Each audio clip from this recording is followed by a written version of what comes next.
Hey, greetings everyone. Glenn Kellaway from the basement. Hope everyone is having a great day today. It is Wednesday.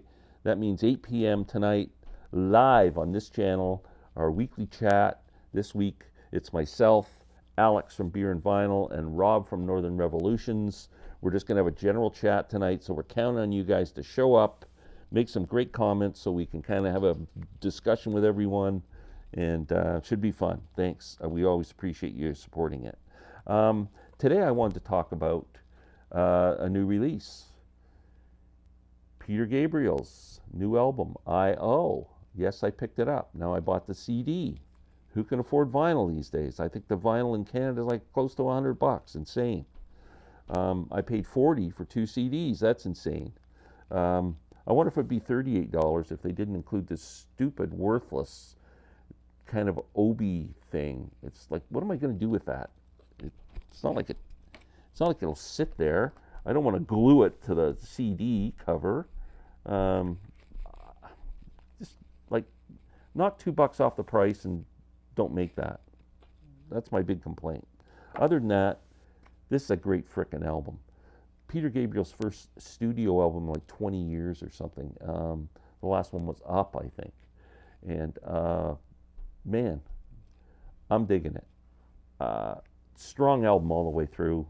Great instrumentation. His vocals are spot on. He hasn't lost anything. And lyrically interesting. Tony Levin on bass. The bass sounds just absolutely incredible. If I had, do I have anything bad to say about this? If you're on the Steve Hoffman forums and you're following the thread on this album, a lot of people freaking out about how compressed it is, how loud it is. I'm going to warn you, it is on the loud side. So when you put it on, it's louder than your regular CDs. It'll just, whoa, you turn down a little bit. Does it take away from the dynamics? Possibly, that's what people say, but I still think it sounds great. I have no issues other than I wish it wasn't as loud, but I can live with it. It's a great album. Every track. The first track's called Pen Up to Calm. I thought that was a made-up word, but it turns out that's some kind of a camera that can keep its eye on prisoners or something. It can look 360 degrees, and like opta and panoramic. I think the word comes from that. So, great opening track. My favorite song on the album is called 4 Kinds of Horses. If you want to just sample a track, I suggest you sample that one, but any of these songs are good. Really, really strong album from Peter Gabriel. There is 2 mixes. There is a bright mix, bright side mix, and bright pink, and a dark mix that I just dropped on the ground. Now, I have listened to the bright mix 4 times through now. I have listened to the dark mix once. The one time I listened to the dark mix, I couldn't, it was after my first listen on the bright mix, so I really wasn't familiar enough to tell the difference. So I'm going to have to check into that and see. That's something I got to explore, so I don't want to comment on that.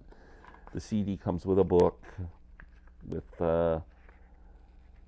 just who plays on each song and da-da-da-da-da. Again, Peter Gabriel, man, he just sounds great. I know my buddy Alex saw him live this year and said it was an amazing concert, and he did some of these songs. So I hope tonight, if he got the album, we can talk about it a little bit. But, man, I am absolutely loving it. No regrets on this one. This is not a dust collector.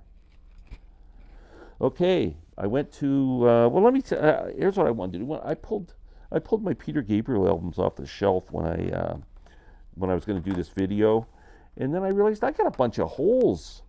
I've got the first self-titled Peter Gabriel album with Salisbury Hill and that on it. Great record.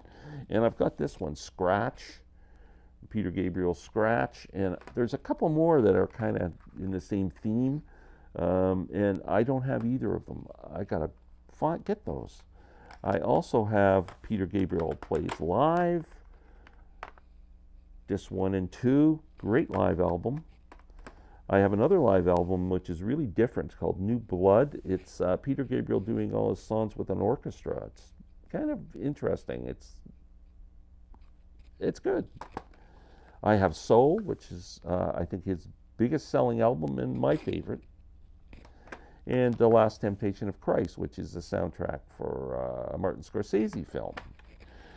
I also picked up some stuff from the thrift store yesterday. 30% off on Tuesdays for seniors. I grabbed a Peter Gabriel CD. I grabbed Shaking the Tree, which is a comp, great comp, one of my favorite comps.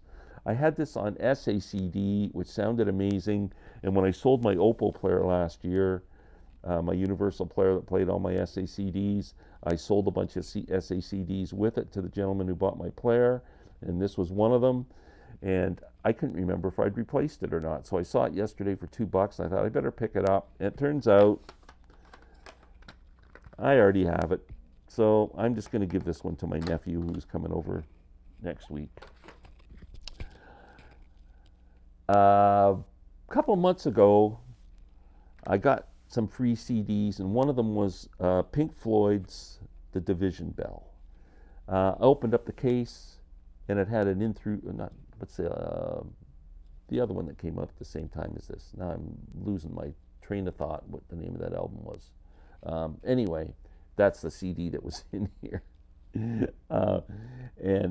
So I had this case, nothing. I found the album yesterday for $2 in a jewel case. So I threw the jewel case away and put it in this nicer cardboard case. And I was playing this album yesterday. That's a great frickin' record from start to finish. This is a solid Pink Floyd album.